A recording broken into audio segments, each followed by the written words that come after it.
ভালো,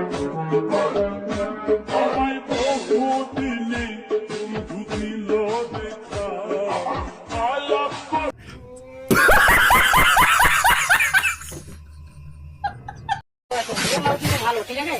এই দেখো এবার উঠবে, এবার বসে দাঁড়িয়ে থাকতে পারবে, কোনো কিচ্ছু হবে না, ঠিক আছে? এর পাগুলো দেখো, এর পাগুলো খুবই শক্ত, এর পাগুলো অতিরিক্ত শক্ত। এই দেখো ভাঙবে না, জীবনে ভাঙবে না। এই দেখো এই ঘাড় মারি